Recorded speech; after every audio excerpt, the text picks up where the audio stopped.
With us now is Dan Perry, former Israel bureau chief from the Associated Press. We want to get your reaction to what we have heard so far and what to expect.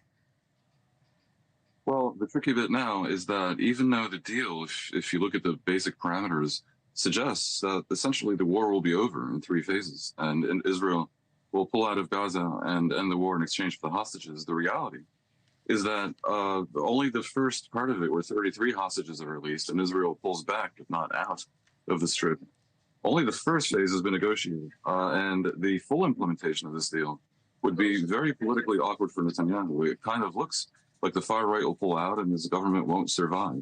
So there is more than a sense in Israel that they may be playing games and expecting the Hamas to somehow provoke them in such a way that will enable the negotiations to break down. And at that point, it'll be down to Trump and his administration to figure out how to push forward. Dan, I know that you've lived in Israel for years. Can you tell us what people on the ground there are saying? What's the reaction? We're watching the reaction here in Tel Aviv, but tell us more about some of the people that you've been talking to. I know you're so well connected. Well, there is absolutely a majority in Israel that favors the deal and favors ending the war, even though the implication that the war will end with Hamas remaining in power is very unpopular and seen as a huge missed opportunity of Israel's own devising, I have to say. But the deal nevertheless remains popular. The people are absolutely fed up with the 15 months of war. That said, there is a vocal minority that feels that this is a terrible mistake, not only because 2,000 prisoners, many of whom are hardcore terrorists, will be released as part of it and will be free to do terrorist attacks another day. But also because of the fact that Hamas remains in power in Gaza, having stated quite openly that they intend to rearm and look for another opportunity to attack. Right. And to your point, with those prisoners being released, do we know more about where they're going? We know that they are about to be offloaded, but do we have any eyes on them? Yeah, it looks like they'll release 90 today, of which the vast majority will go to the West Bank, not Gaza, and 12 will actually be in East Jerusalem, Israeli annexed East Jerusalem. Okay. Let's also talk about the turmoil in Israel and with the government, Netanyahu. You spoke a little bit about what people are saying, but digging deeper into that portion of just the government side of things, what are you hearing? Well, there are two far-right parties which combined have 14 seats out of Netanyahu's 68-seat coalition. He needs 60. So if they both bolt, his government will fall, and there will be new elections. And all the polls suggest that the right wing, the coalition of parties backing Netanyahu, would lose those elections. So it really is a question of whether, assuming that Trump continues to squeeze Netanyahu to make sure that all three phases are implemented and the war is over, that'll amount to calling the bluff of these far-right ultranationalists and seeing if they're prepared to risk the entire government crashing down because of their principles, which basically are that they preferred Israel to forever occupy Gaza and its 2.2 million Palestinians and to reestablish Jewish settlements there, which would have been a very expensive proposition, a security disaster, extremely unpopular in Israel and around the world. Dan, have you had a chance to talk to any of the family members of these three hostages or other hostages about what is happening now? Do you have any relationship with them or know anybody who does?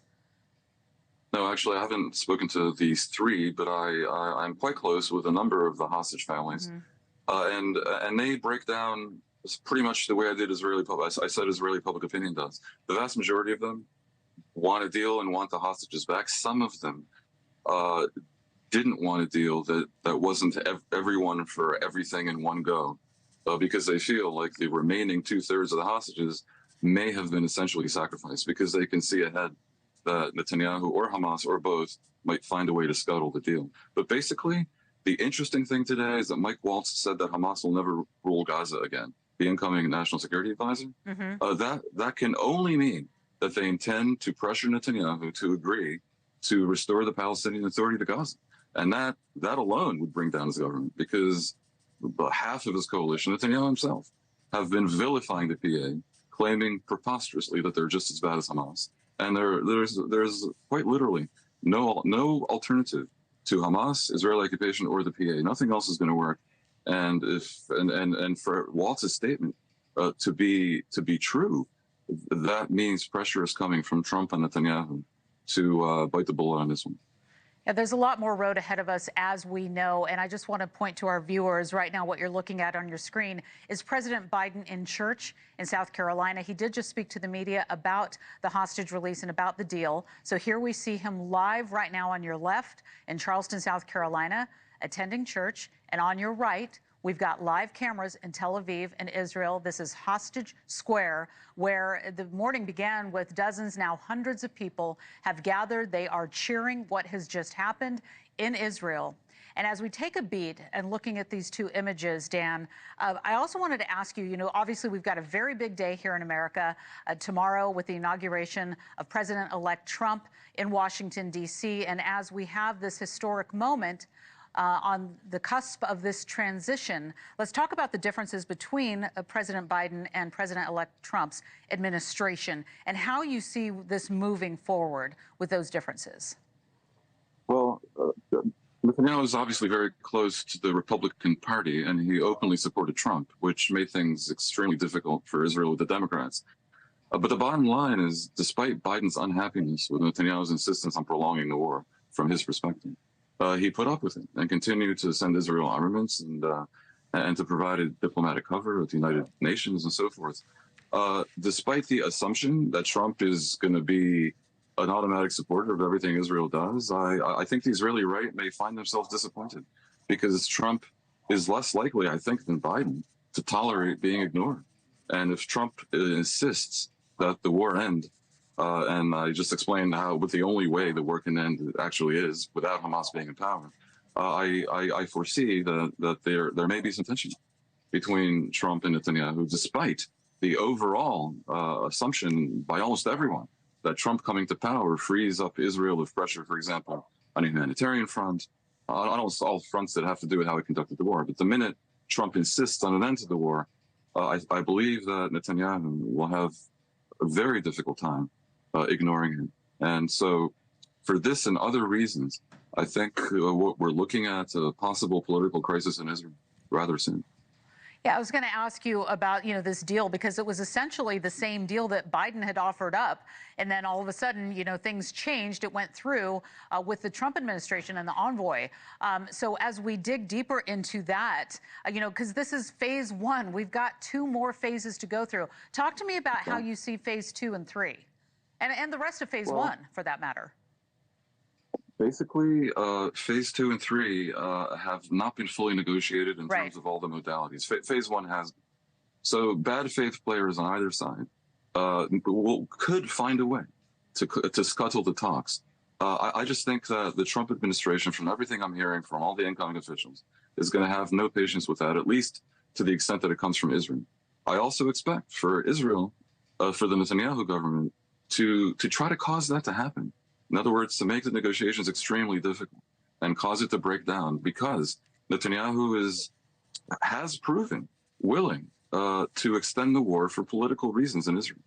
And if the right wing successfully threatens that they will bolt and appear to not be bluffing, then Netanyahu's difficult choice will be either proceed with a deal that's popular in Israel, risk the collapse of his coalition and new elections that he will have a very difficult time winning, or really have tremendous tension with the Trump administration, and also with the Israeli public, because the resumption of the war, with the narrative that somehow that Hamas was unduly difficult in the talks, will not be popular in Israel.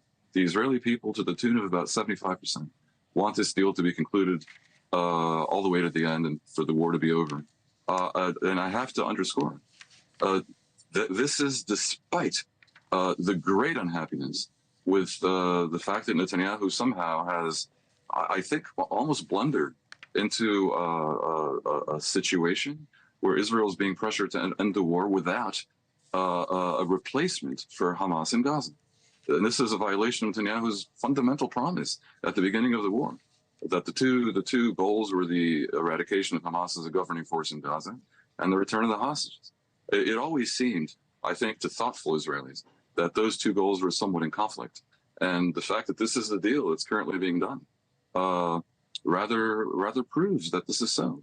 And remember, the deal that we're seeing today more or less has been on the table for about at least 8 months.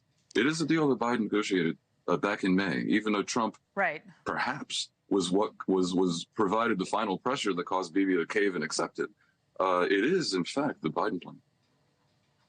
All right, Dan, I just want to pause for just a second because we have remarkable video that we're watching. This just came in. Watch this. This is brand new video and stills that we're getting in of the hostages being released in Gaza City. As you see it there, we were looking at some stills. We just got them in and we put them up on our screen. Now we've got the video rolling at this, what looks like a pretty chaotic scene. If you could watch it with me. I don't know if you have it on your screen in front of you. And as we take a look at the three hostages being released today, Emily Damari, 28 years old, Doran Steinbrecher, 31, and Romy Gonen, 24 years old. One of the hostages being released, I was trying to see which one that was that we were looking at. It might have been Emily because she has long, brown, wavy hair. But let's just keep re-racking this video and watch it together because this is the moment we have been waiting for. We wanted to see the beginning of hostages being released. And here we have, if we can re-rack that footage of her going from one vehicle to another, it is incredible to watch. There you see it for the very first time. Dan, I'd like to get your reaction of watching this with me. Well, it's obviously dramatic and very, very emotional, and for Israel, it's quite cathartic to have these hostages be released alive. I must note, it remains unclear which ones, how many of them, and which ones are alive. So every hostage released alive is not only for the families the focus of such joy and relief, but also it ends the mystery because in many cases they didn't know. And a lot of these hostages have become like a sort of celebrities in Israel. Their lives are now familiar to the entire population. Their relatives constantly appearing on TV and lobbying and advocating for a deal. The entire country is watching. It's really very dramatic. And I have to add, similar scenes will be played out in East Jerusalem and the West Bank as these prisoners are released to what will doubtless be a hero's welcome. Right. You know, it is incredible. In my mind, before we even got started on the air today, I was thinking that this would be a calmer scene, perhaps on an airfield, but we're watching this play out apparently on the street as we watch the first hostage moving from one vehicle to another with a pink scarf there, brand new video and images, and there might be a second one there. It's hard to tell as we are trying to discern what we're looking at. But as we I could be wrong. Go ahead. But I think this is in Gaza. They're being transferred from one vehicle to another in Gaza. In Gaza, okay. I think. Yeah, and of course, everything in Gaza is going to be chaotic. Right. The minute they're in Israeli hands, it'll meet your expectations. Okay. I confidently predict. You know, and let's just talk about these three women for a moment, just to kind of reset. We've been talking about it all day and in the days leading up to this, but I was just struck and reminded by the last moments that these women had, some of them on the phone with their family members before they were taken. October 7th, 2023. Emily, it is just an incredible, incredible moment that we are watching. Tell us more about what you're seeing on your screen to help us give us some context of what we're looking at, Dan. Well, I mean, I believe this is, I can't tell for sure, honestly, and it's very small on my phone.